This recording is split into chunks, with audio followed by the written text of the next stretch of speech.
नमस्कार दोस्तों, स्वागत है आप सभी का विद्याग्राम के इस 5 स्टार सीरीज के आज के इस तीसरे क्लास में। इससे पहले हम 2 क्लास ऑलरेडी कर चुके हैं। अगर आपने नहीं देखा है तो चैनल में जाकर के वीडियो वाले सेक्शन से जाकर के उन दोनों क्लास को आप इससे पहले ज़रूर देख लीजिए। आज हम तीसरा क्लास लेकर के आए हैं।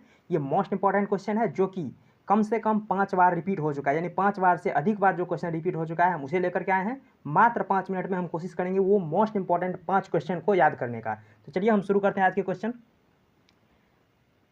देखिए, पहला हमारा ये क्वेश्चन कल का क्वेश्चन है, महिला के अंतिम मासिक धर्म को किस नाम से जाना जाता है। जिस तरह से हम पहले पढ़े थे कि जो प्रारंभिक मासिक धर्म जो होता है उसे हम रजोदर्शन के नाम से जानते थे, जिसे हम हिंदी में मेनार्की, इंग्लिश में मेनार्की कहते हैं। उसी तरह से अंतिम जो मासिक धर्म होता है उसे रजोनिवृत्ति कहते हैं, उसे कहते हैं हम रजोनिवृत्ति, जिसे हम इंग्लिश में मेनोपॉज कहेंगे। ठीक है, तो इसका सही आंसर रजोनिवृत्ति हो जाएगा।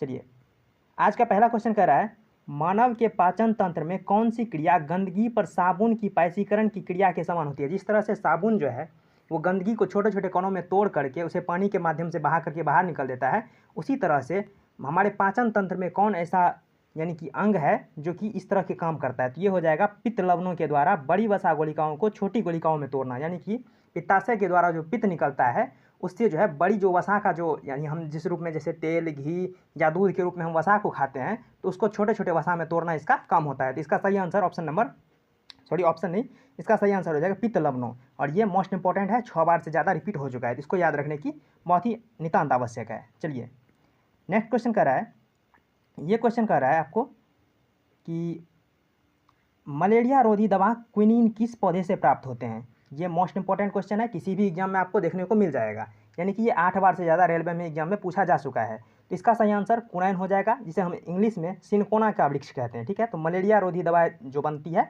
दवाई वो कुनैन के वृक्ष से मिलता है, तो इसको याद करने की जरूरत है। ठीक है, चलिए नेक्स्ट क्वेश्चन तरफ चलते हैं हम। ये क्वेश्चन हमारा कह रहा है, वृद्धि हार्मोन किस अंतःस्रावी ग्रंथि से स्रावित होती है।